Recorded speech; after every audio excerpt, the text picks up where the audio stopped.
नमस्कार, भाग्यम में आपका स्वागत है। ये प्रोग्राम उन सभी लोगों का स्वागत करता है जिन्हें लगता है कि उनकी समस्याओं के समाधान ज्योतिष के माध्यम से निकल सकते हैं।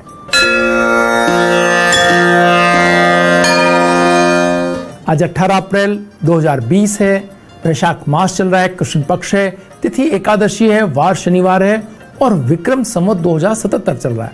प्रमादी नाम का संवत्सर है, शक संवत 1942 है, सूर्य इस समय उत्तरायण में है, बसंत ऋतु चल रही है और मुस्लिम तारीख 24 है, सावन माह चल रहा है और हिजरी सन 1441 है। एकादशी तिथि रात्रि में 10:18 तक है, उसके उपरांत द्वादशी तिथि आरंभ हो जाएगी। नक्षत्र शतभिषा रात्रि में 4:25 तक है, उसके उपरांत पूर्व भाद्रपद नक्षत्र आरंभ हो जाएगा।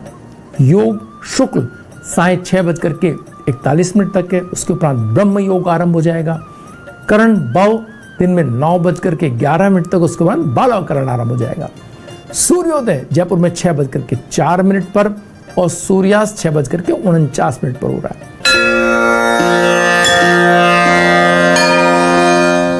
ग्रहों का गोचर देखें तो सूर्य मेष राशि में, मंगल मकर राशि में, बुध मीन राशि में, बृहस्पति मकर राशि में, शुक्र वृष राशि में, शनि मकर राशि में, राहु मिथुन राशि में, केतु धनु राशि में और चंद्रमा कुंभ राशि के अंदर आज विद्यमान है। ग्रह योग की बात करें तो त्रिपुष्कर योग 4:25 से आरंभ है। महापात योग रात्रि में 10:50 से रात्रि में 4:20 तक है। व्रत त्योहार या प्रमुख दिनों की बात करें तो वरु थिनी एकादशी व्रत स्मार्त और वैष्णव का आज ही के दिन है। श्री वल्लभाचार्य जयंती आज है। पंचक प्रारंभ चल रहे हैं। गुरु तेग बहादुर व गुरु अंगद देव जयंती नवीन मत से आज ही के दिन है।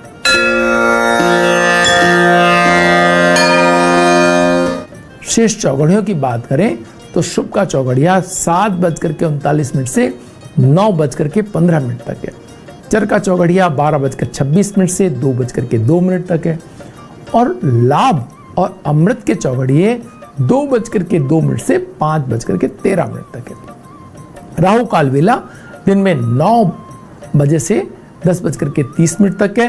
राहु काल में कुछ लोग शुभ कार्यों को प्रारंभ नहीं करते और यदि कार्यों को टाला जाना संभव ना हो तो नमकीन दांत खा करके आप कार्य प्रारंभ करेंगे। इससे आपके कार्यों के दुष्प्रभाव, उन पर जो राहु काल के दुष्प्रभाव कम हो जाएंगे।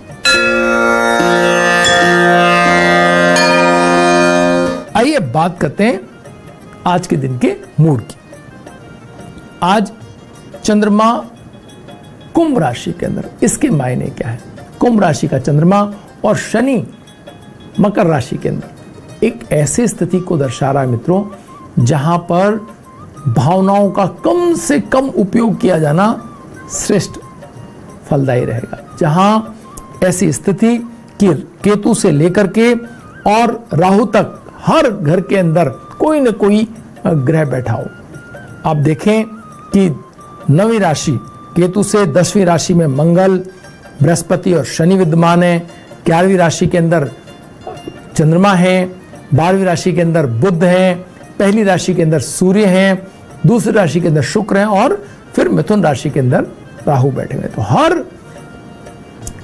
ग्रह के अंदर राहु केतु के बीच में सारे ग्रह लगभग एक एक घर के अंदर विद्यमान है।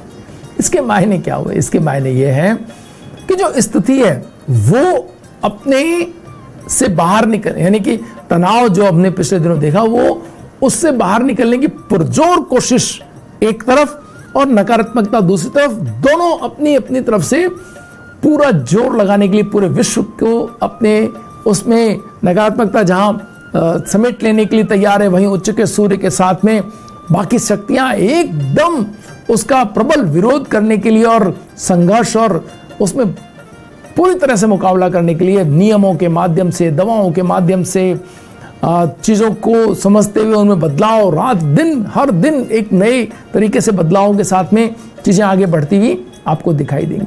आप देखेंगे कि किस तरीके से उच्च के सूर्य के आने के बाद एक एक दिन, हर दिन जो कहाँ एकदम से हमने 20-22 दिन 30 दिन देखे कि बिल्कुल बिना किसी उसके हम बैठे हुए थे, कोई हमारे पास हथियार नहीं था, लेकिन अब आप देखेंगे कि जैसे कि हम देख रहे हैं कि जो है दवाएं तय कर ली गई हैं कि ये दवाएं दी जाएंगी तो उससे प्रभाव कम हो जाता है, ऐसा वातावरण हो जाता है, अलग अलग रहने की ऐसी स्थितियां होनी चाहिए, नियमों के एक पूरा सिस्टम, और ऊपर से तापमान जो हर दिन आधा डिग्री बढ़ते जा रहा है। तो आप देखेंगे कि हर 1-2 दिन में आधा डिग्री से 1 डिग्री तापमान बढ़ता हुआ कहीं ना कहीं इस रोग प्रतिरोधी क्षमता और पूरे सिस्टम में इसको ठीक करने की तरफ आपको लेके जा रहा है। तो उच्च के सूर्य का लाभ आप देख रहे हैं, कर्म की ताकत देख रहे हैं, पूरे तरीके से नियमों की पालना जो शनि और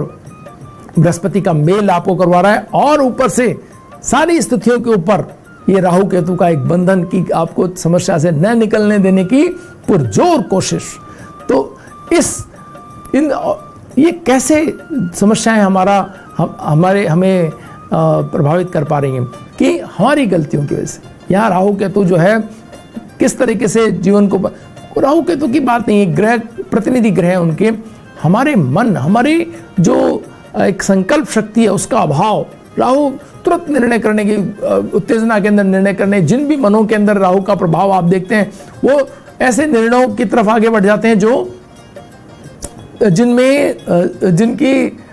नियम के विरुद्ध हो सकते हैं, जिनमें भावनाएं ज़्यादा प्रभावी हो जाएं, या अपने मन के ऊपर कोई एक विचार ज़्यादा प्रभावी हो जाए और नियम तोड़ बैठे। नियम तोड़ेंगे तो न सिर्फ आप अपनी समस्याओं को बुलावा देंगे, बल्कि दूसरों को भी समस्या में आप डालते हुए दिखाई देते। तो ये बहुत ही एक दूसरे से जुड़ी हुई चीज़ें हैं, लेकिन सूर्य के फिर भी उपस्थिति आपको सजग बनाने के लिए, आपको जिनके भी संचित पुण्य उनको वो समझ देने के लिए यहाँ पर उपलब्ध है। और परिवार में भी आप देखें कि एक आपस में किसी भी मुद्दे पर तनाव होने के बावजूद भी आज आप देखेंगे कि कैसे चीज़ें एक दूसरे के साथ मिलकर के करने के लिए, दो विरोधी विचारधारा भी साथ बैठकर के काम करने के लिए तैयार होती हुई दिखाई देंगी। तो इस तरह से आज अगर आप सहमत ना हो तो भी कार्यों की लगातार बने रहने के भाव के साथ आज एक दूसरे को सहयोग करने का दिन है। अगर कहीं तनाव है तो आप सूजी से बना हुआ हलवा या कोई ऐसी चीज़ जो सूजी से बनी हुई हो उसका अगर उपयोग करते हैं तो आप देखेंगे कि एक दूसरे को सहयोग देने के लिए सूजी है या मक्का का बना हुआ कोई, मक्का के आटे से बना हुआ कोई पदार्थ आप खाते हैं, अगर उपलब्ध है आपके पास, पीला कोई भोजन करते हैं आप, तो आप देखेंगे कि आपको ये दो विरोधी विचारधाराओं को साथ में रख करके आगे बढ़ते हुए आपको प्रकृति से मदद मिलती हुई दिखाई देगी। वक्त तो चला छोटे से ब्रेक का, ब्रेक के बाद फिर हाजिर होंगे। बने रहिए भाग्य में।